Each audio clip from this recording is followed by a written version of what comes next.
Good evening, class.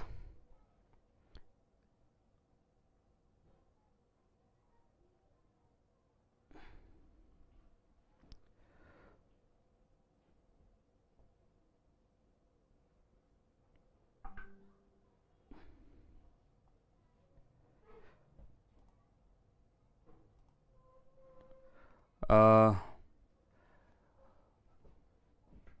am I available to you or audible to you all or not? Actually, yes. Good evening, sir. Good evening, sir. Finally,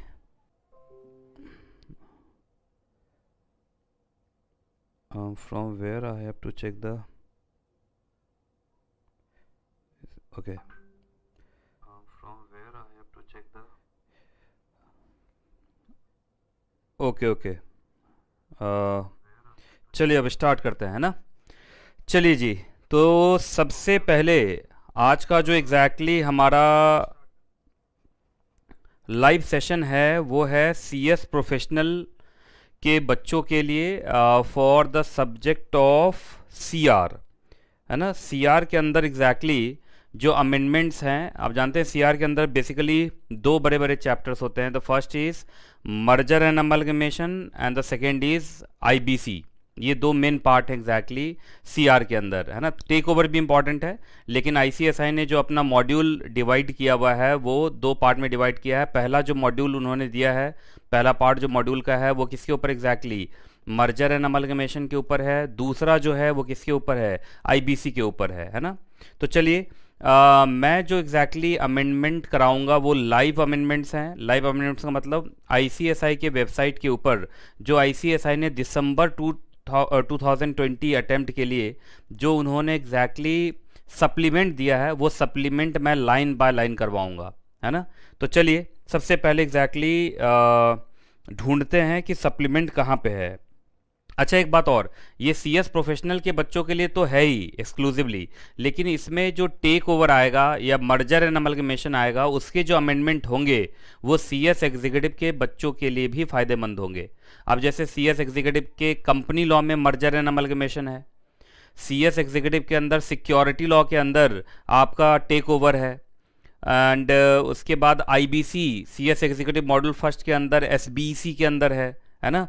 तो ये जो session है, ये session ऐसे तो CS professional के बच्चों को टारगेट करके मैं कर रहा हूँ, लेकिन सीएस एग्जीक्यूटिव के बच्चे भी इसका फ़ायदा उठा सकते हैं, है ना। चलिए जी, तो सबसे पहले ढूंढना स्टार्ट करते हैं हम कि सप्लीमेंट कहाँ दिया है आईसीएसआई ने। तो आईसीएसआई के वेबसाइट पे जाएंगे, उसके बाद एकेडमिक पोर्टल में जाएंगे, न्यूज़ सिलेबस के अंदर जाएंगे। न्यूज़ सिलेबस के अंदर जब जाएंगे तो यहाँ पे स्टडी मटेरियल है, स्टडी मटेरियल के अंदर प्रोफेशनल प्रोग्राम के अंदर जाएंगे, और जब प्रोफेशनल प्रोग्राम के अंदर जाएंगे तो सीआर, अब देखो सीआर पार्ट 1, सीआर पार्ट 2, तो आज मैं सीआर पार्ट 1 करवाऊंगा, है ना। और जो अगला मेरा लाइव सेशन होगा सीएस प्रोफेशनल के बच्चों के लिए, आज फ्राइडे है तो अगले फ्राइडे को होगा फिर, है ना। तो उसमें मैं कराऊंगा सीआर पार्ट 2। फिर जो फ्राइडे आएगा उसमें मैं कराऊंगा ड्राफ्टिंग के अमेंडमेंट्स कराऊंगा, है ना। तो इसका मतलब जो फ्राइडे का लाइव सेशन है वो किसके लिए है, सीएस प्रोफेशनल के बच्चों के लिए। बाकी जो चैप्टर मैच करेंगे सीएस एग्जीक्यूटिव से, तो मैं सीएस एग्जीक्यूटिव के बच्चों को भी बताता रहूँगा, उनको भी फ़ायदा मिलता रहेगा, है ना। चलिए जी, मैं ना ये जो आप कमेंट कर रहे हैं ये बीच बीच में मैं पढ़ता रहूँगा, ये मैं फ़ोन में कमेंट आपके देख रहा हूँ, तो वो मैं करता रहूँगा, है ना। तो चलिए शुरू करते हैं। देखिए सबसे पहले पेपर 5 पार्ट 1 सीआर, और इसमें देखिए सप्लीमेंट यहाँ पर आ रहा है, रेलेवेंट फॉर दिसंबर 2020 सेशन, है ना। तो चलिए हम यहाँ से स्टार्ट करते हैं। इस पर क्लिक करेंगे, इस पर क्लिक करते देखिएगा तो आपका खुल जाएगा सप्लीमेंट। ये देखिए ये खुल गया ना ये तो आपका पार्ट 2 है। पार्ट 2 मैं कराऊंगा अगले सेशन में, तो पार्ट फर्स्ट में करा रहा हूँ, है ना। तो देखिए मैं सप्लीमेंट कौन सा करा रहा हूँ, CR part first supplement relevant for December 2020 session, है ना। ठीक है, चलिए जी फिर स्टार्ट करते हैं तब लाइन बाय लाइन, है ना। चलिए जी, सबसे पहले मैं आपको बताऊं कि जो एनकेजे के स्टूडेंट्स हैं वो ज़्यादा समझ पाएंगे क्योंकि उनके पास बुक्स भी हैं। तो कौन सा बुक निकाल लेना है मैं बता देता हूँ, जो एनकेजे के स्टूडेंट हैं सीएस प्रोफेशनल में, और जो एग्जीक्यूटिव के स्टूडेंट बैठे हुए हैं उनको भी मैं बता दे रहा हूँ। सबसे पहले सीएस प्रोफेशनल के स्टूडेंट सीआर वॉल्यूम फर्स्ट निकालेंगे, सीआर वॉल्यूम फर्स्ट। तो जल्दी से मुझे कमेंट में बताओ कि तुम लोगों के पास सीआर वॉल्यूम फर्स्ट जो बुक है वो खुली हुई है कि नहीं तुम्हारे सामने। मैं कमेंट चेक कर रहा हूँ, आप कमेंट में बताएंगे, उसके बाद मैं स्टार्ट करूँगा।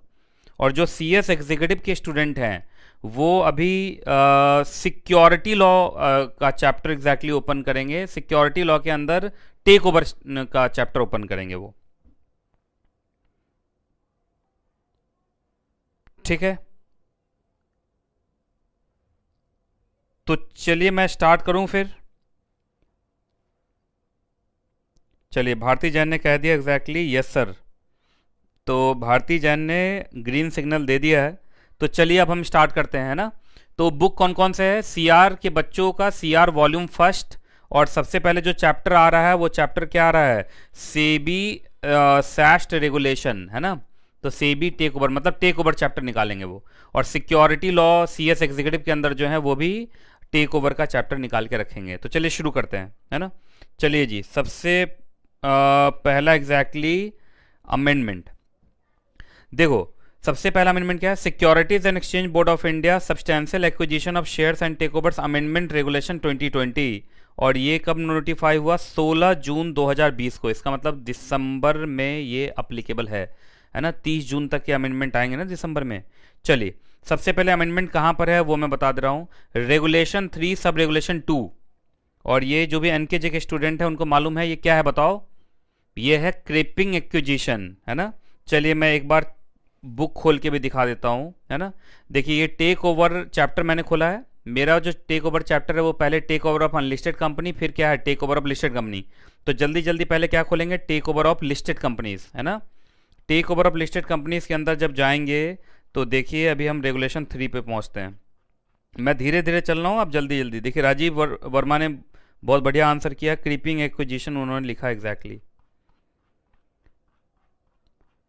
साथ साथ पढ़ते रहेंगे तो मुझे लाइव सेशन करने मजा आएगा, है ना। तो जहाँ जहाँ मैं पूछूं वहाँ वहाँ जवाब भी देते रहेंगे सीएस प्रोफेशनल के बच्चे और सीएस एग्जीक्यूटिव सिक्योरिटी लॉ, है ना। अभी हम चलेंगे एग्जैक्टली रेगुलेशन 3 सब रेगुलेशन 2 के अंदर। Regulation 3 sub regulation 2 creeping acquisition. ये देखो आ गया ना यहाँ पे, consolidation of holding creeping acquisition regulation 3 sub regulation 2, है ना। तो जिनके पास बुक है वो मुझे लगता है उन्होंने खोज लिया होगा। अब मैं बता रहा हूँ इसमें अमेंडमेंट क्या है ना। एक्चुअली क्या हुआ है वो आपको दिखाता हूँ। ये रेगुलेशन 3 सब रेगुलेशन 2 अब नया लिख दिया गया है, मतलब पूरा का पूरा क्या हो गया एग्जैक्टली, वो रिप्लेस हो गया, अब नया वाला है। अब नया वाला क्या कहता है, उसमें क्या क्या चेंज है मैं बताता जाता हूँ, आप देखते जाना। चलिए जी, सबसे पहले रेगुलेशन 3 सब रेगुलेशन 2 में यहाँ तक जो बात की गई है वो तो पहले वाली ही बात है। क्रीपिंग एक्विजिशन में क्या होता है मालूम है ना, कि 25 से 75% के बीच में, है ना, कोई भी एक्वायरर किसी भी टारगेट कंपनी का 5% तक का शेयर ले सकता है। अगर वो 5% से ज़्यादा किसी फाइनेंशियल ईयर में लेता है तो उसको क्या करना पड़ता है, पब्लिक अनाउंसमेंट करके, है ना, थ्रू डीपीएस ओपन ऑफर लाना पड़ता है ना। अब इसमें एक प्रोविजो जोड़ा है, प्रोविजो का मतलब जो अमेंडमेंट है वो यहाँ है, ये वो एक्सेप्शन जोड़ा है। एक्सेप्शन ये है कि ये एक्सेप्शन सिर्फ किस ईयर के लिए है, ईयर 2020 से 21, मतलब 2021, है ना। ये कोरोना ईयर आप कह सकते हैं इसको, ये कोरोना ईयर है पूरा 2021 का। तो 2021 के लिए थोड़ा रिलैक्स किया है। वो क्या रिलैक्स किया है सो देखो आप, कि आप चाहें तो 5% से ज़्यादा, देखिए यहाँ पे बियॉन्ड, कि कोई भी एक्वायरर 2021 में 5% से ज़्यादा, लेकिन कहाँ तक, 10% तक। तो रिलैक्सेशन है 5% से ज़्यादा, लेकिन क्या ओपन एंडेड रिलैक्सेशन है या 10% तक, 10% तक। तो 5% से ज़्यादा लेकिन 10% तक वो ले सकते हैं, प्रोवाइडेड वो जो एग्जैक्टली एक्विजिशन है वो इस रूट से हो। वो कौन सा रूट है, देखो, प्रेफरेंशियल इशू। तो मान लीजिए इस कोरोना ईयर में कंपनी को पैसे की ज़रूरत हुई और कंपनी ने प्रेफरेंशियल इशू किया, और इस प्रेफरेंशियल इशू में सबसे ज़्यादा पार्टिसिपेट किसने किया, एक्वायरर ने। और एक्वायरर ने कितना परसेंट शेयर ले लिया इस साल में, 5% से ज़्यादा, लेकिन कहाँ तक एग्जैक्टली, 10% तक। मान लीजिए 7% शेयर लिया, तो अगर ये अमेंडमेंट ना आया हुआ होता तो 7% पे क्या लग जाता एग्जैक्टली, ओपन ऑफर की रिक्वायरमेंट आ जाती। लेकिन चूंकि ये एग्जैक्टली अमेंडमेंट हो गया, इससे रिलैक्सेशन मिल गया, तो अब अक्वायरर 7% शेयर, 8% शेयर, 9% शेयर, 10% तक वो ले सकता है, और 10% तक उनको ओपन ऑफर लाने की जरूरत नहीं होगी, है ना। ये एक बहुत बड़ा एग्जैक्टली रिलैक्सेशन है, जो किस ईयर के लिए है, 2021 के लिए है ना। तो चलो जल्दी बताओ अमेंडमेंट क्या है। अमेंडमेंट क्या है, देखिए यहाँ पे क्या लिखा हुआ है, provided that the acquisition beyond 5% but up to 10% of the voting right in a target company shall be permitted for the financial year 2021 only in respect of acquisition by promoter. हाँ, ये भी एक बड़ी इंपॉर्टेंट है। ये जो exactly सारे acquirer के लिए है या प्रोमोटर्स के लिए है, ये एग्जैक्टली बेसिकली प्रोमोटर्स के लिए है। किसके लिए है, प्रोमोटर्स के लिए, है ना। Pursuant to the preferential issue of equity shares by the target company, है ना। तो इसका मतलब ये रिलैक्सेशन किसको दिया गया है, ओनली टू प्रोमोटर्स। और प्रोमोटर्स चाहे तो अपने कंपनी का 5% से ज़्यादा, लेकिन कहाँ तक, 10% तक का शेयर वो ईयर 2021 में खरीद सकते हैं without coming up with open offer. इसका मतलब जो आउटसाइडर है, प्रोमोटर को छोड़ के जो अक्वायरर है, क्या उनके लिए एक्सेप्शन है क्या, नहीं। ठीक है, चलिए जी, उसके बाद आगे अब ये जो चीज़ लिखी हुई है, ये दूसरा जो प्रोविजो है, ये पुराना वाला ही है कि आप जानते हैं ना 75% से ज़्यादा नहीं जाने देगा आपको। ये है ना कि आप 5-5% भी लेके, या अब तो खैर इसी ईयर के लिए ही तो छोटा सा एक्सेप्शन है या एग्जम्पशन है, ये तो ओनली फॉर ईयर 2021 है, पर जनरली तो आप जानते हैं 5% तक का लिमिट होता है। तो 5-5% करके भी क्या 75% से ज़्यादा पहुंच सकते हैं क्या, वो तो नहीं पहुंच सकते। तो ये तो जनरल बात लिखी हुई है, जो पहले भी लिखी हुई थी कि किसी भी हालत में 75% से ज़्यादा नहीं, 75% ज़्यादा लेंगे तो कंपनी क्या हो जाएगी, फिर डी लिस्ट हो जाएगी, है ना। फिर वो सेबी के एग्जैक्टली ज्यूरिडिक्शन में रहेगी ही नहीं, है ना। बाकी ये एक प्रोविजो है, ये प्रोविजो भी एग्जैक्टली पहले से चल रहा था आईबीसी वाला, कि अगर कोई भी एक्विजिशन हो रहा है pursuant to section 31 of IBC, तो उस केस में भी रेगुलेशन 3 सब रेगुलेशन 2 की रिक्वायरमेंट अप्लाई नहीं होगी। तो ये सब तो पहली वाली बात है। मेन जो एग्जैक्टली अमेंडमेंट है वो बस इतना है। तो जिन बच्चों के पास बुक है सीआर वॉल्यूम फर्स्ट, है ना, वो बस इसको ऐड कर लेना, ये इंपॉर्टेंट है। अमेंडमेंट बस यही है, बाकी सारी चीज़ें पुरानी वाली दी गई हैं। ठीक है, चलिए जी, बाकी सारी कहानी पुरानी वाली है। चलिए जी, दूसरा अमेंडमेंट मैं करा रहा हूँ, है ना। दूसरा अमेंडमेंट मैं एग्जैक्टली करवा रहा हूँ, और ये क्या है, दूसरा अमेंडमेंट है, ये भी टेक ओवर के अंदर है। टेक ओवर के अंदर रेगुलेशन नंबर 10, जल्दी बताओ तो रेगुलेशन 10 क्या होता है, सारे के सारे बच्चे जल्दी बताइए रेगुलेशन 10 क्या होता है। अभी मैं दिखाऊंगा, बुक भी है मेरे पास, लेकिन आप लोग बताइए पहले रेगुलेशन 10 होता क्या है। तो regulation 10 of the SEBI SAST regulation के अंदर एग्जेम्पशंस का लिस्ट दिया हुआ है ना, कि कुछ ऐसे एग्जैक्टली ट्रांजैक्शन होते हैं जहां एक्विजिशन ट्रांजैक्शंस होते हैं जहां पे ओपन ऑफर की रिक्वायरमेंट नहीं लगती है ना। अगर आपको याद होगा तो मैं आपको दिखाऊंगा तो तुरंत याद आ जाएगा। देखो आप, ये देखिए, ये तो रेगुलेशन 3 चल रहा है, अभी हम रेगुलेशन एग्जैक्टली 10 पे पहुंचेंगे। रेगुलेशन 10 के अंदर क्या होता है एग्जैक्टली, एग्जेम्पशन होता है ना। ये देखो अभी एग्जैक्टली एग्जेम्पशन आएगा, ये सिक्योरिटी लॉ के अंदर भी तो है। रेगुलेशन 8, फिर रेगुलेशन 9, फिर रेगुलेशन 10। रेगुलेशन 10 के अंदर एग्जेम्पशंस का लिस्ट है, एग्जेम्पशन फ्रॉम रेगुलेशन 3, रेगुलेशन 4, है ना। ये देखो आ गया ना एग्जेम्पशंस, और यहाँ पर लिखा हुआ ना रेगुलेशन 10 एंड रेगुलेशन 11। तो रेगुलेशन 10 सब, और एग्जैक्टली रेगुलेशन 10 सब रेगुलेशन 1, और फिर रेगुलेशन 10 सब रेगुलेशन 2, 2, 3, 4, ये सारे एग्जेम्पशंस का लिस्ट है ना। इस लिस्ट में एक और एग्जेम्पशन जुड़ जाएगा, वो देखो क्या एग्जैक्टली ये है, देखिए, और वो है regulation number 2B। Regulation number 2B, इसका मतलब क्या ये न्यू एग्जेम्पशन है, ये है न्यू एग्जेम्पशन, ये है न्यू एग्जेम्पशन। ठीक है, अब न्यू एग्जेम्पशन किससे है भाई, तो रेगुलेशन 3 से भी एग्जेम्प्ट कर देगा आपको, और रेगुलेशन 4 से भी एग्जेम्प्ट कर देगा, है ना। रेगुलेशन 3 के अंदर क्या होता है एग्जैक्टली, ओपन ऑफर लाने की रिक्वायरमेंट होती है अगर आप थ्रेशोल्ड लिमिट पार करते हैं तो। और रेगुलेशन 4 के अंदर कभी कंट्रोल एक्वायर होता है तो भी ओपन ऑफर लाने की रिक्वायरमेंट होती है ना। तो रेगुलेशन 3 एंड रेगुलेशन 4 दोनों से एग्जेम्पशन मिलेगा। अब एग्जेम्पशन, ये नया एग्जेम्पशन क्या है वो देखो, देखिए यहाँ लिखा हुआ है that any acquisition of shares और वोटिंग राइट्स और control of the target company, देखो कंट्रोल भी लिखा ना, तो रेगुलेशन 4 से भी एग्जाम्प्ट हो जाएंगे आप, of a target company by the way of preferential issue, ये बहुत इंपॉर्टेंट है, सबसे इंपॉर्टेंट ये है, by the way of preferential issue. अगर कंपनी ने प्रेफरेंशियल इशू किया और उसमें एग्जैक्टली आपने शेयर्स कंपनी का खरीदा, और जो प्रेफरेंशियल इशू हुआ वो as per regulation 164A of SEBI ICDR regulation 2018, मतलब सेबी आईसीडीआर रेगुलेशन 2018 के हिसाब से कंपनी ने प्रेफरेंशियल इशू लाया और उसके अंदर आपने शेयर अक्वायर किया, तो वो भी रेगुलेशन 3 और रेगुलेशन 4 से क्या रहेगा, एग्जेम्प्टेड रहेगा, मतलब उसमें रेगुलेशन 3 एंड रेगुलेशन 4 अप्लाई नहीं होगा।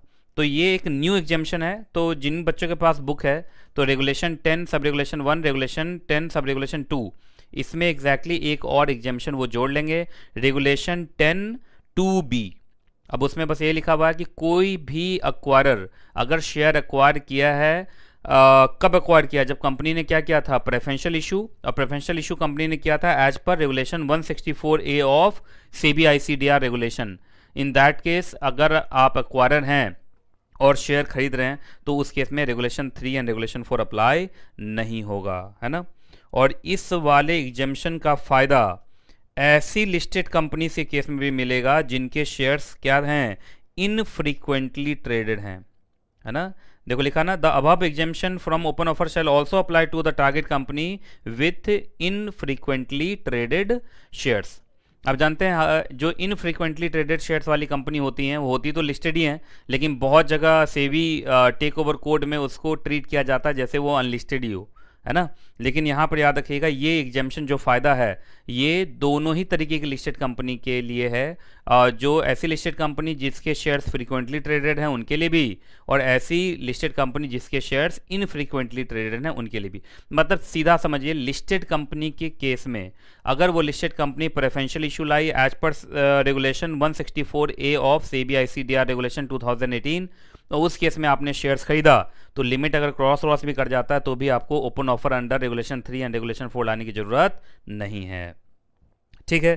तो ये कुछ एग्जैक्टली अमेंडमेंट्स थे जो किसके अंदर थे, SEBI SAST regulation SEBI take over code के अंदर। तो दो बड़े बड़े अमेंडमेंट्स थे तो जो मैंने एग्जैक्टली करा दिया, ठीक है। अब हम आते हैं किसके ऊपर, मर्जर एंड एक्विजिशन। तो चलो अब चैप्टर बदलना पड़ेगा। जो बच्चे एग्जैक्टली सीआर के हैं वो सीआर वॉल्यूम फर्स्ट के अंदर मर्जर एंड अमलगमेशन चैप्टर पे आएंगे, और जो बच्चे एग्जीक्यूटिव वाले बैठे हुए हैं वो बच्चे कंपनी लॉ के अंदर मर्जर एंड अमलगमेशन चैप्टर निकालेंगे, है ना। तो एग्जीक्यूटिव वालों के लिए कौन सा चैप्टर हो गया, कौन सा सब्जेक्ट हो गया, company law, merger and amalgamation, और सीएस प्रोफेशनल वालों के लिए CR volume first, merger and amalgamation, है ना। तो चलिए अब शुरू करते हैं। पहले सबने अगर चैप्टर निकाल लिया हो तो मैं अमेंडमेंट कराना शुरू करूं फिर।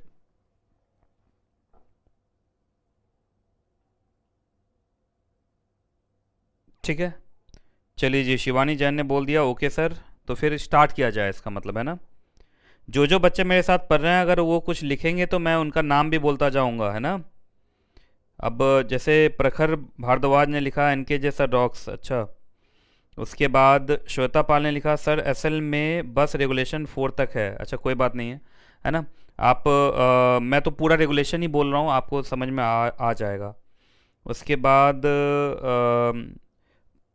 ये प्रैंक गेमिंग, ये क्या है पता नहीं, ये कौन सा नाम हो गया प्रैंक गेमिंग।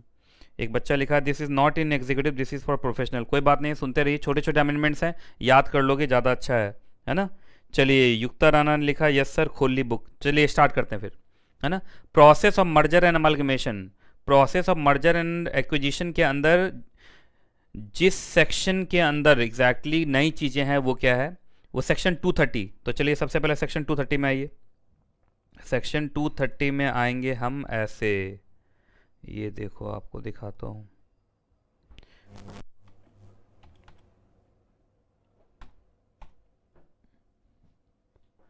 सेक्शन 230, रुक जाओ मैं फिर से स्टार्ट करता हूँ इसको ना।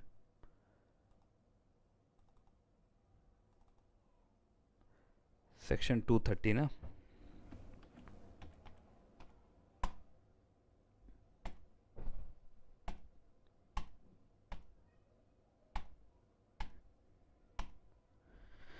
चलिए जी, सेक्शन 230 पे हम पहुंच गए। मुझे लगता है सारे बच्चे इस पेज पे पहुंच गए होंगे। यहाँ पे देखो, पावर टू कॉम्प्रोमाइज और make arrangement with the creditors and members, है ना। ठीक है जी, अविनाश झा ने बोला ओके। तो चलिए स्टार्ट करते हैं सेक्शन 230। सेक्शन 230 के अंदर जरा देखो तो अमेंडमेंट कहाँ है, मतलब अमेंडमेंट का मतलब नई चीज़ कहाँ है। Section 230 subsection 11 and section 230 subsection 12। तो चलिए सबसे पहले हम बुक में वहाँ पहुँच जाते हैं। सेक्शन 230 सबसेक्शन 11 एंड सबसेक्शन 12, ये लास्ट के दो सबसेक्शन है ना। और आप लोग को याद होगा क्लास में एक एक सबसेक्शन मैंने पढ़ाया था, और सबसेक्शन ही नहीं, रूल्स भी पढ़ाया था पूरा का पूरा, है ना, जो एग्जैक्टली सीएस प्रोफेशनल के स्टूडेंट्स हैं उनको। चलो यही है section 230 subsection 11 and section 230 subsection 12। अब इसमें क्या है भाई, देखते हैं। ये रहा। चलिए जी, एक अच्छी खबर ये है कि section 230 subsection 11 and section 230 subsection 12, इन दो सबसेक्शन को नोटिफाई कर दिया गया है, इफेक्टिव कर दिया गया है। कब से? 3 फरवरी 2020 से, है ना। तो 3 फरवरी 2020 से ये दो सबसेक्शन एग्जैक्टली अब अप्लीकेबल हो गए हैं। अब बोलोगे सर अब जाके एप्लीकेबल हुए हैं, आपने तो पहले ही पढ़ा दिया था। तो मैंने पहले पढ़ा दिया था थ्योरेटिकली, पर इसके ऊपर अब रूल भी बन गए हैं, और इसके अंदर जो भी प्रोसीजर होगा अब वो भी तैयार है। तो फाइनली भारत के अंदर section 230 subsection 11 and section 230 subsection 12, अब ये दोनों एग्जैक्टली सबसेक्शन भी एप्लीकेबल हो गए, इसके ऊपर भी रूल्स बन गए हैं। ठीक है, चलिए जी। तो इस दोनों में पहले क्या लिखा हुआ था वो मैं बता देता हूँ। सबसे पहले क्या लिखा हुआ था, देखो इसको बहुत ध्यान से पढ़ना सारे बच्चे, है ना। देखिए इसमें क्या लिखा हुआ था। सेक्शन 230 सबसेक्शन 11, एनी कॉम्प्रोमाइज और अरेंजमेंट में include take over offer made in such manner as may be prescribed. इसका मतलब सेक्शन 230 के अंदर पहले क्या होता था, कॉम्प्रोमाइज होता था, अरेंजमेंट होता था। और अगर आपको याद हो, arrangement is a wider term, arrangement के अंदर बहुत सारी चीज़ें आती हैं। तो अरेंजमेंट के अंदर अब आप टेक ओवर भी करवा सकते हैं। अब कुछ बच्चों को लगेगा सर टेक ओवर अगर सेक्शन 230 के अंदर होगा तो फिर सेबी सैस्ट रेगुलेशन का क्या होगा। तो देखो यहाँ प्रोविजो कर दिया है कि अगर लिस्टेड कंपनी है तो टेक ओवर कहाँ से होगा, वो सेबी सैस्ट रेगुलेशन से होगा, मतलब उन रेगुलेशन से जो सेबी बनाए। और सेबी ने टेक ओवर के लिए कौन सा रेगुलेशन बनाया हुआ है, SEBI SAST regulation, SEBI SAST regulation. तो इसका मतलब ये जो टेक ओवर है ये है takeover of unlisted company. ये क्या है, takeover of unlisted company. तो चलो सबसे पहले तुम लोग अपने बुक में लिखो, ये सेक्शन 230 सबसेक्शन 11 के अंदर ये जो टेक ओवर वर्ड आया है, ये टेक ओवर वर्ड किसके लिए है, लिस्टेड कंपनी के लिए या अनलिस्टेड कंपनी के लिए? तो अनलिस्टेड कंपनी के लिए, क्योंकि लिस्टेड कंपनी के लिए तो यहाँ फिर से बोल दिया कि 230 के अंदर आपके लिए कुछ नहीं है, आपको सेबी टेक ओवर कोड में ही जाना पड़ेगा, सेबी सैस्ट रेगुलेशन में जाना पड़ेगा। इसका मतलब अब जो क्रक्स है वो ये है कि अनलिस्टेड कंपनी अगर चाहे, अनलिस्टेड कंपनी का टेक ओवर सेक्शन 230 सबसेक्शन 11 के हिसाब से भी हो सकता, मतलब सेक्शन 230 सबसेक्शन 11 सेक्शन 230 अब टेक ओवर के लिए भी है, और takeover of unlisted company. ठीक है, अब कुछ बच्चे बोलेंगे sir takeover of unlisted company तो सेक्शन 235 में होता है। अब 235 वाला जो रूट है वो अलग है, वो अगर याद होगा तो उसमें कहीं पर कोई एनसीएलटी पूरे तरीके से शामिल नहीं होता है। वहाँ पर एक्वायरर होता है, टारगेट कंपनी होती है, असेंटिंग शेयर होल्डर्स होते हैं, डिसेंटिंग शेयर होल्डर्स होते हैं, उन सब के बीच में होता रहता है। एनसीएलटी का काम वहाँ अपील में आता है, अगर आपको याद हो तो, है ना। लेकिन यहाँ पे सेक्शन 230 के अंदर अगर टेक ओवर हो रहा है तो शुरू से अंत तक क्या रहेगा, एनसीएलटी का रोल रहेगा ही, है ना। तो ये समझ में आया आपको कि ये क्या है एग्जैक्टली। चलिए जी, उसके बाद एक बच्चे ने पूछा है कि सर जिनके पास बुक नहीं है वो क्या करें। आप ना एनकेजे क्लासेस के वेबसाइट पे जाइए, वहाँ पे एनकेजे क्लासेस की वेबसाइट पर जब जाएंगे तो डाउनलोड नाम का एक वहाँ पे ऑप्शन आएगा। डाउनलोड में जाएंगे, सारी बुक्स हमने सारे बच्चों के लिए फ्री में वहाँ पर दी हुई है, आप वहाँ से बुक डाउनलोड कर सकते हैं, है ना। तो चलिए अब सुनो, जो बच्चे पढ़ रहे हैं, एनकेजेंस जो हैं जो पढ़ रहे हैं उनको समझ में आ रहा है। सेक्शन 230 सबसेक्शन 11 जल्दी बताओ क्या है। सेक्शन 230 सबसेक्शन 11 का कहना है कि अब अनलिस्टेड कंपनी का टेक ओवर भी हो सकता है अंडर सेक्शन 230। अब वही स्कीम ऑफ कॉम्प्रोमाइज और अरेंजमेंट बनाएंगे, उसी में टेक ओवर से जुड़ा हुआ प्रोविजन लिख के आप टेक ओवर भी करवा सकते हैं। ठीक है जी। अच्छा, अब सेक्शन 230 सबसेक्शन 12 क्या है, अब ये भी इफेक्टिव हो गया 3 फरवरी से, है ना। तो एनी अग्रीड पार्टी में make an application to the tribunal in the event of any grievances with respect to the take over offer और companies other than listed company. खैर ये नहीं भी लिखता तो भी चलता, अदर देन लिस्टेड कंपनी का मतलब अनलिस्टेड ही है। तो अनलिस्टेड कंपनी का मान लीजिए अगर आप टेक ओवर कर रहे हैं और उसमें किसी को कोई परेशानी है, तो उस परेशानी के खिलाफ वो कंप्लेंट कर सकता है किसके पास, NCLT के पास। तो कुछ नहीं लिखा हुआ है, सबसेक्शन 11 में लिखा हुआ है कि सेक्शन 230 के अंदर अब takeover of unlisted company हो सकता है। सेक्शन 230 सबसेक्शन 12 के अंदर लिखा हुआ है कि अब NCLT सेक्शन 230 के अंदर takeover of unlisted company से जुड़े हुए भी ग्रीवांसेस को देखेगा, है ना। चलिए जी, अब मैंने बताया था कि ये दोनों सबसेक्शन जब इफेक्टिव हुए तो इफेक्टिव करने के लिए इसका पूरा प्रोसीजर बनाना पड़ा, और इसका पूरा प्रोसीजर के लिए क्या बना, रूल। तो देखो यहाँ पे रूल में भी क्या हुआ, अमेंडमेंट हुआ। अब इससे जुड़ा हुआ एग्जैक्टली प्रोविजन दिया। तो देखिए रूल का क्या नाम है, national company law tribunal amendment rule 2020।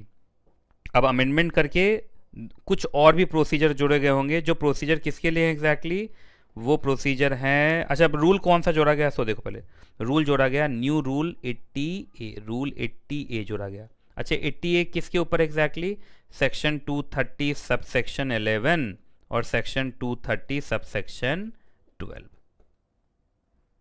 ठीक है, तो चलिए देखते हैं। सबसे पहले तो इसमें सबसेक्शन 12 के लिए पहले लिखा है ना, तो आप इसको सबसे पहले सबसेक्शन 12 भी लिख दो, ठीक है। चलिए जी, तो रूल नंबर 80A क्या कहता है, सो देखो आप, application under section 230 and application under sub section 12 of section 230। बताओ तो सबसेक्शन 12 में क्या था कि किसी को कोई परेशानी है under takeover of unlisted company, तो वो अपनी शिकायतें लेके किसके पास पहुंच सकता है, NCLT के पास पहुंच सकता है। तो सबसे पहले फॉर्म बता दिया, कौन से फॉर्म में शिकायत करेंगे, NCLT 1, फॉर्म नंबर NCLT 1, और उसके साथ कुछ डॉक्यूमेंट भी आपको अटैच करना पड़ेगा। अटैचमेंट है, सबसे पहले तो 5,000 रुपये का फीस है। उसके बाद एक एफिडेविट, आप जानते हैं किसी भी जुडिशियल क्वासी जुडिशियल बॉडी के पास हम कोई भी डॉक्यूमेंट एग्जैक्टली देते हैं तो एफिडेविट होना चाहिए। उसके बाद मेमोरेंडम ऑफ एप्रियंसेस चाहिए, है ना, along with the copy of board resolution और द एग्जीक्यूटेड वकालतनामा। आप मेमोरेंडम ऑफ एपरेंस दे दीजिए या वकालतनामा दे दीजिए, दोनों में से कोई एक दीजिए, पर बोर्ड रेजोल्यूशन कॉपी तो अटैच होगी। उसके बाद document in support of the grievance की क्या शिकायत है ये बताइए, है ना, टेक ओवर को लेके क्या शिकायत है, और जो रिलेवेंट डॉक्यूमेंट हैं वो, है ना। तो चलिए जल्दी बताओ, सेक्शन 230 सबसेक्शन 12 के अंदर takeover of unlisted company के अंदर आपको कोई शिकायत है तो आप NCLT के पास पहुंच सकते हैं, NCLT form number NCLT 1, form number NCLT 1। इसके साथ अटैचमेंट में क्या जाएगा, 5,000 रुपये का फीस जाएगा, प्लस एक एफिडेविट जाएगा आपका, है ना, एक एफिडेविट जाएगा, एफिडेविट गया। उसके बाद आपका एक वकालतनामा आप दे दीजिए along with the board resolution. उसके बाद आपको जो ग्रीवांस है वो ग्रीवांस लिखिए, और ग्रीवांस के बाद और जो रेलेवेंट डॉक्यूमेंट है वो दीजिए। तो बस यही है, और ये सारी बातें कहाँ लिखी गई हैं, रूल नंबर 80A के अंदर, ठीक है, ये लिखा हुआ है। अब देखो आगे कंपनी CAA रूल्स के अंदर भी थोड़ा सा चेंज है। देखो यहाँ लिखा ना, companies compromise arrangement and amalgamation amendment rule 2020, इसके रूल नंबर 3 में थोड़ा सा चेंज किया है, और वो चेंज किसके लिए है, सब सेक्शन 11 के लिए है ना, है ना। तो यहाँ पे क्या है, rule number rule 3 sub rule 5 एक नया जोड़ा गया। तो देखो ऐसे हो गया इसका मतलब, ठीक है। सबसे पहले सेक्शन 230 के अंदर दो सबसेक्शन को क्या किया गया, इफेक्टिव किया गया, सबसेक्शन 11 एंड सबसेक्शन 12। जो सबसेक्शन 12 है उसके लिए जो रूल बना वो है रूल 80A, अब वो किसका है, NCLT रूल्स है ना। और इसके अंदर जो है वो आया रूल नंबर 3 सब रूल 5, ये किसका है, ऑफ कंपनीज CAA रूल्स, और ये 80 है किसका, ऑफ NCLT रूल्स। तो सबसे पहले ये चार्ट बनाओ, है ना। तो ये हो गया सेक्शन और ये दोनों क्या हो गए इसके सब सेक्शन, है ना। तो चलो मैं लिख ही देता हूँ, ये हो गया सब सेक्शन, ये भी हो गया सब सेक्शन, और ये है सेक्शन। तो जल्दी जल्दी बताओ कैसे कैसे हुआ। सबसे पहले सेक्शन 230 के अंदर के दो सबसेक्शन, सबसेक्शन 11 सबसेक्शन 12 को क्या किया गया, इफेक्टिव किया गया 3 फरवरी 2020 से, है ना। अब इफेक्टिव करने का मतलब ये है कि अब इसके अंदर जो काम होगा उसका प्रोसीजर बनाना पड़ेगा। प्रोसीजर कहाँ से बनेगा, रूल से बनेगा। तो सब सेक्शन 12 को इफेक्टिव करने के लिए रूल नंबर 80A लाया गया ऑफ एनसीएलटी रूल्स, मतलब एनसीएलटी रूल्स के अंदर एक नया रूल जोड़ा गया, रूल 80A। और सबसेक्शन 11 को इफेक्टिव करने के लिए आपका कंपनी CAA रूल्स के अंदर क्या हुआ, अमेंडमेंट हुआ, और वहाँ पे एक नया रूल जोड़ा, रूल 3 सब रूल 5। अभी तो ये मैंने एग्जैक्टली पढ़ा दिया है, अब ये मैं पढ़ाने जा रहा हूँ, ठीक है। शिवानी जी ने लिखा सर साथ साथ हमने चार्ट बना लिया हमेशा की तरह। अच्छा, उसके बाद एक बच्चा HIMAGG, ये क्या नाम है, पहले तो अपना नाम लिखिए, मैं समझ नहीं पा रहा हूँ HIMAGG का मतलब क्या होगा, है ना। इसने पूछा कि सर अब अनलिस्टेड कंपनी के पास दोनों ऑप्शन है। यस, अब अनलिस्टेड कंपनी का टेक ओवर अंडर सेक्शन 230 भी हो सकता है और 235 भी हो सकता है, पर 235 में आप देखें तो NCLT पूरे तरीके से एक्टिव नहीं है, वो वहाँ पे एक अपीलेट अथॉरिटी है। पर अगर आप 230 के अंदर कराएंगे तो under scheme of compromise arrangement भी आप टेक ओवर करा सकते हैं, takeover of unlisted company, ठीक है। चलिए जी, अब मैं पढ़ाने जा रहा हूँ rule number 3 sub rule exactly 5। अच्छा, रूल 3 सब रूल 6 भी है, तो इसका मतलब इस चार्ट में और भी जोड़ लो। इस चार्ट में, अरे चार्ट कहाँ भाग गया, अभी आएगा। रूल 3 5 भी एंड रूल 3 6 भी, ठीक है। चलिए ऐड कर लिया। जो एग्जीक्यूटिव के बच्चे हैं वो तो बार बार कह रहे हैं सर एग्जीक्यूटिव में है क्या, ये तो हमारे एरिया से बाहर जा रहा है ना। चलिए, एग्जीक्यूटिव के बहुत सारे बच्चे ऐसे होते हैं ना जो कहते हैं कि सर आपको देख के भी मोटिवेशन मिलता है, तो मैंने कहा चलो आज कम से कम देखो। चलिए जी शुरू करते हैं। सबसे पहले rule 3 sub rule 5, a member of a company shall make an application for arrangement for the purpose of takeover. तो चलो सबसे पहले टिक लगाते चलना, है ना। आप अप्लीकेशन लगाएंगे for arrangement, arrangement wider term है, और इसी अरेंजमेंट के अंदर आप क्या करवाना चाहते हैं, टेक ओवर। अच्छा, किसी भी मेंबर को ये अलाउ कर दिया जाएगा या बड़ा मेंबर, तो याद रखिएगा किसी भी एरे गैरे मेंबर नहीं अप्लाई कर सकता अंडर सेक्शन 230 सब सेक्शन 11, है ना।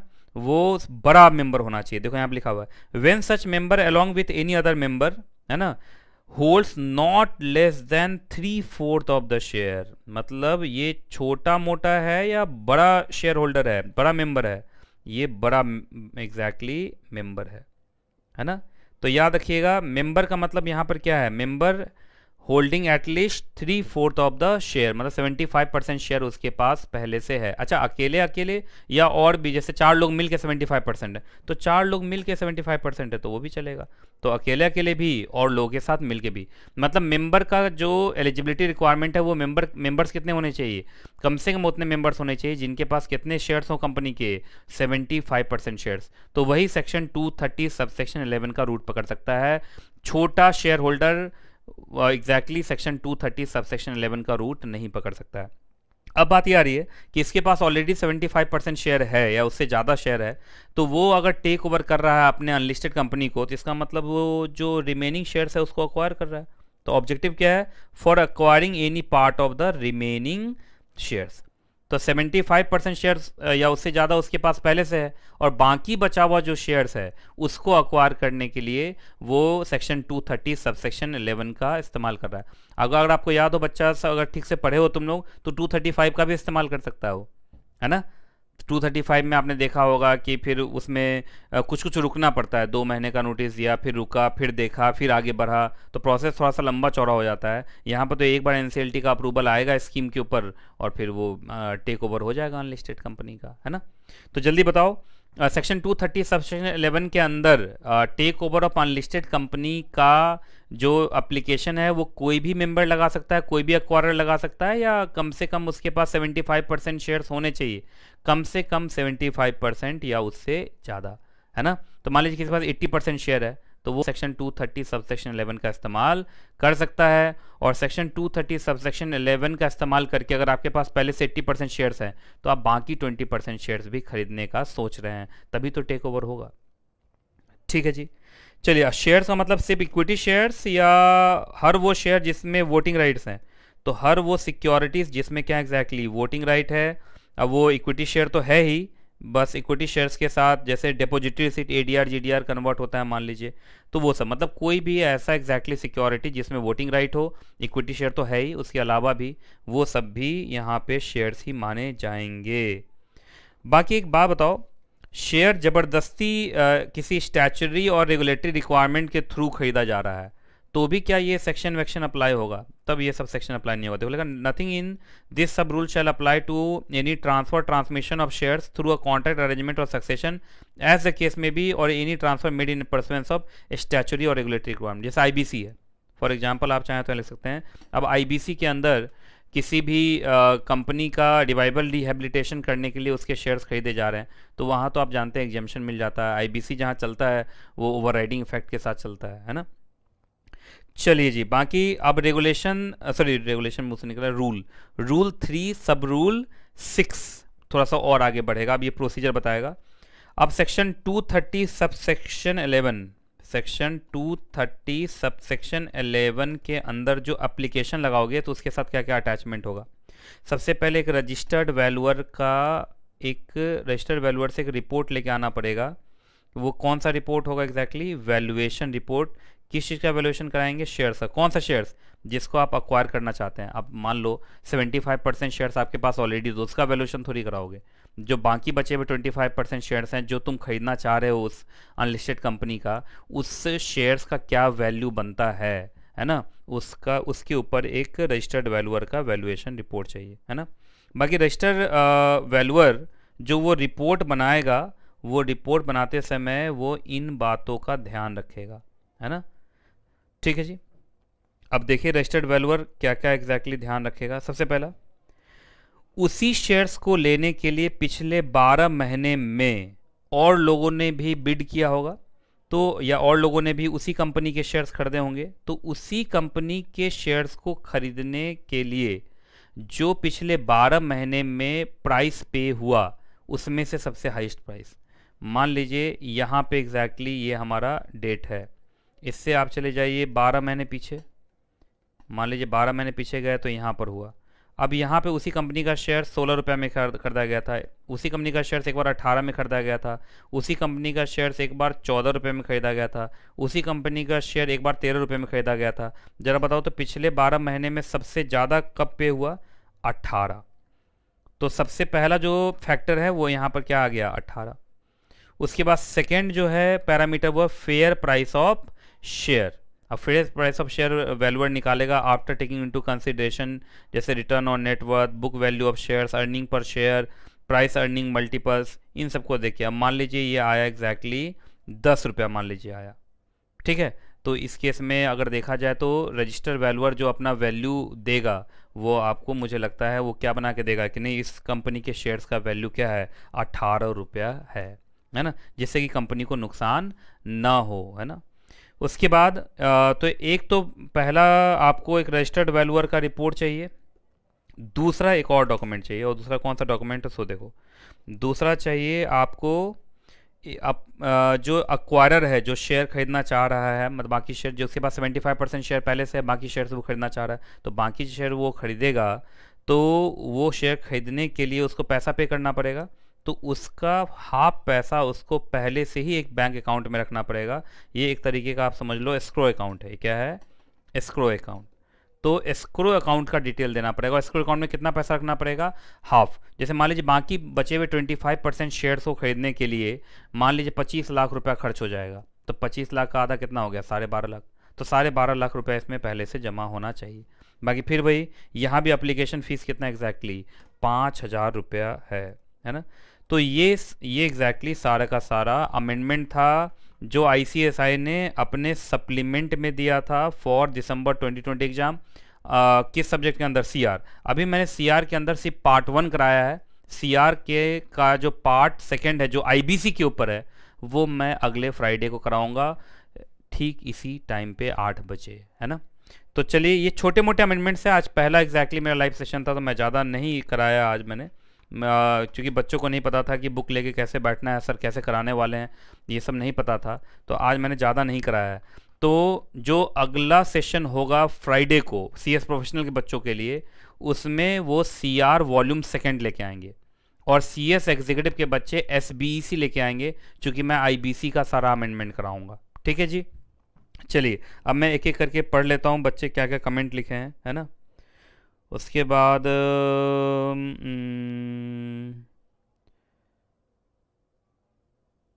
75% से ज़्यादा नहीं खरीद सकते। नहीं, तो unlisted company, sorry listed company में 75% ज़्यादा नहीं खरीद सकते ना। ये तो लिस्टेड में अगर 75% ज़्यादा खरीदेंगे तो वो कंपनी अनलिस्टेड हो जाएगी। अनलिस्टेड में ऐसा थोड़ी कुछ है। अनलिस्टेड में तो आप 100% तक के शेयर्स खरीद लो, क्या दिक्कत है। होली ऑन सब्सिडी बना लो खुद का, आप ही अकेले शेयर होल्डर। अकेले का मतलब प्रैक्टिकली तो अगर प्राइवेट कंपनी है तो एक और को रखना पड़ेगा, पब्लिक कंपनी है तो 6 को और रखना पड़ेगा। लेकिन जो होली ऑन सब्सिडी का कॉन्सेप्ट है वो भी बन सकता है, उसमें क्या दिक्कत है। ऐसे तो लिस्टेड कंपनी में भी बन सकता है, पर लिस्टेड में आप 75% शेयर्स अकेले खरीदना चाहोगे तो उस केस में कंपनी क्या हो जाएगी? डी लिस्ट कंपनी हो जाएगी, अनलिस्ट, है ना। तो अनलिस्टेड कंपनी मान ली जाएगी, है ना, है ना।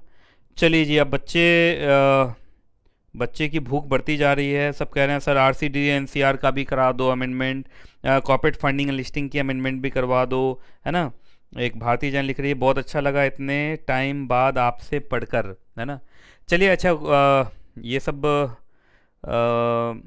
थैंक यू सर बच्चे लिख रहे हैं। धीरे धीरे मैं सब कराना स्टार्ट करूँगा। बाकी मैं आपको बताऊँ, अभी ड्राफ्टिंग के जो 2-3 चैप्टर्स की रिकॉर्डिंग मेरी रह गई थी वो मैं करवाने वाला हूँ, है ना। तो जो बच्चे सीएस प्रोफेशनल के मेरे साथ नहीं जुड़े हुए हैं व्हाट्सएप पे, वो सारे के सारे बच्चे व्हाट्सएप पे मेरे साथ जुड़ जाओ। अब मैं डेली बेसिस पर प्रोफेशनल के बच्चों को भी टारगेट करके कुछ न कुछ करवा रहा हूँ। जैसे ड्राफ्टिंग के चैप्टर्स मैं कराना स्टार्ट करूँगा, ये लाइव सेशंस मैंने स्टार्ट करा दिया है ना। तो प्रोफेशनल के बच्चे भी सारे के सारे जुड़ जाइए मेरे साथ, है ना। ठीक है जी। तो चलिए, आज का सेशन यहीं तक, फिर मिलूंगा अगले सेशन में। और जब तक मैं ना मिलूं, दुआ में याद रखिएगा, खुश रहें आप, खुश रहें आपका परिवार, और कोरोना से एग्जैक्टली बचिए, है ना।